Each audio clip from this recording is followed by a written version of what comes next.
I have some interesting information on how much alcohol you would have to drink before you develop liver damage. Now, in high school, I drank some alcohol. In college, and then even after college, I continued to drink and experienced many of those what we call hangovers. And I even remember in my late 20s, they had these, I don't know what they were called, but they were like little 7-Eleven stores around town, and you can buy a margarita to go.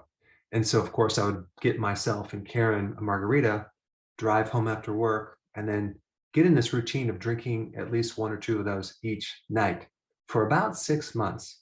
That probably was the thing that pushed me over the edge because you're combining alcohol with sugar.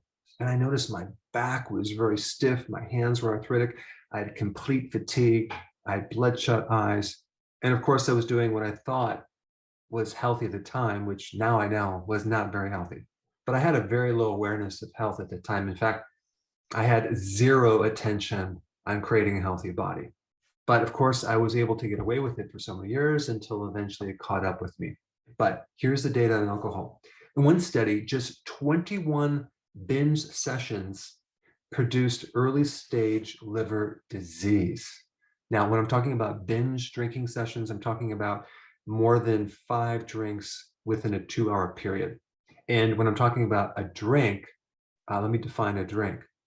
That is 0.6 ounces of pure alcohol, which would be equivalent to a can of beer, 8-ounce malt liquor, or a 5-ounce wine, or a 1.5-ounce shot of liquor. So if you did 5 of those 21 times in a row, that could potentially push you right into an early stage liver disease.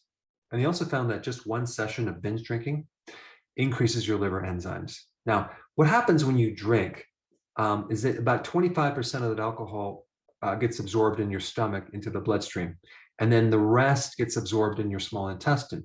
Now, as it goes through the bloodstream, it goes through your liver, and your liver now is going to break it down and deal with this toxic material. And in this process of the stages of breakdown of alcohol, the first stage is pretty toxic to your liver cells. That's where you're going to get inflammation, and eventually you're going to be getting scar tissue. That's called cirrhosis. But on average, when you drink just one drink, it takes about an hour with all the different enzymes in your liver to break it down into a less toxic material. But what happens over time when you continue to do this is you start to lose the enzyme network that breaks down this toxic material, and then the toxic material builds up and it creates a lot of damage within your liver, your pancreas, etc. What initially happens first is that you start developing fat in your liver, and then that fat can create inflammation, which can then lead to scar tissue. And also the fat can create insulin resistance, which can now increase inflammation. So it's kind of a never-ending cycle. Now, as far as inflammation in the liver, okay, it's called hepatitis, that usually starts within 5 years of heavy drinking on a regular basis.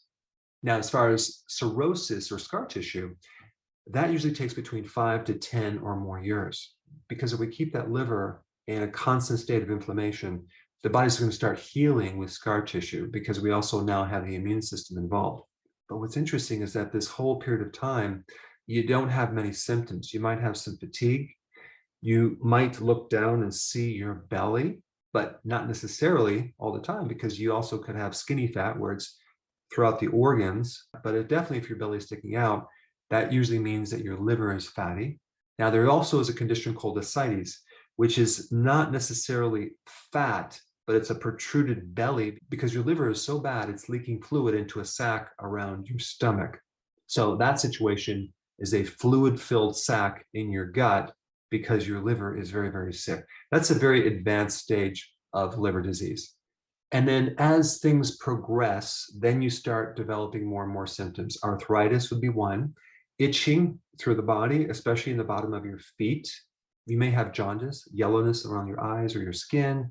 You may have a spike in estrogen and a lowering of your testosterone and start developing man boobs, things like that. But you're definitely going to feel lethargic, kind of tired. You might have bad breath, a loss of muscle. But other than that, you'll be perfectly fine.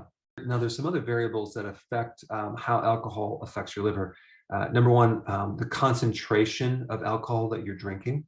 So you have diluted drinks, or you have more concentrated or stronger alcohol. So we have the concentration, if it's carbonated or not. Apparently carbonation increases the negative effect on your liver. Then you have, if you're consuming any food with that alcohol, the food buffers the negative effect of alcohol on your liver. But what happens is you have a tremendous amount of oxidation in the liver, and you're getting a lot of free radical damage. And the ability to counter that with all these enzymes becomes less and less and less. And then we lose the liver function, and now we can't detoxify, and now we can't digest like we should. And there's DNA damage and even risk of liver cancer. But people with cirrhosis used to be diagnosed maybe in their 40s or 50s or 60s, but nowadays it's younger and younger.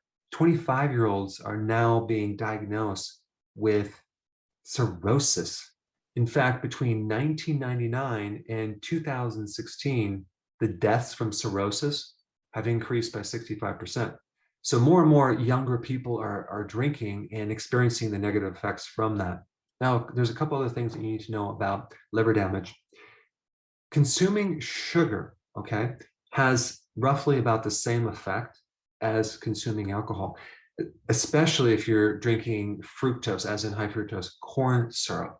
So just because someone's not drinking alcohol doesn't mean they can end up with any type of problem with the liver. And that is called a non-alcoholic liver disease. Also, a lot of the medications that people take also cause a lot of liver damage. So I would say, number one, alcohol, sugar, medications are the top three things that can destroy the liver, as well as viruses. So if you decide to drink a lot and become an alcoholic, it's very, very important to eat healthy at the same time to minimize the damage that's going to occur on your liver.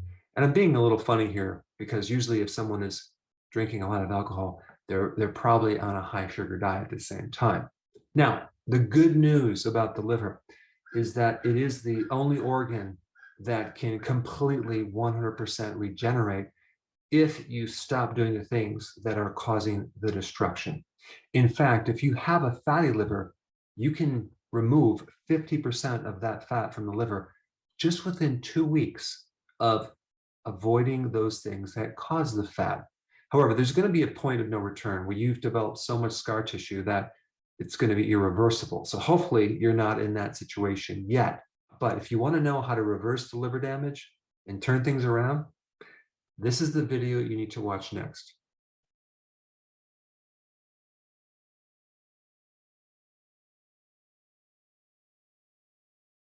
Hey, before you go, if you're benefiting from any of my content, I would love to hear about your success story. Please share it in the link down below.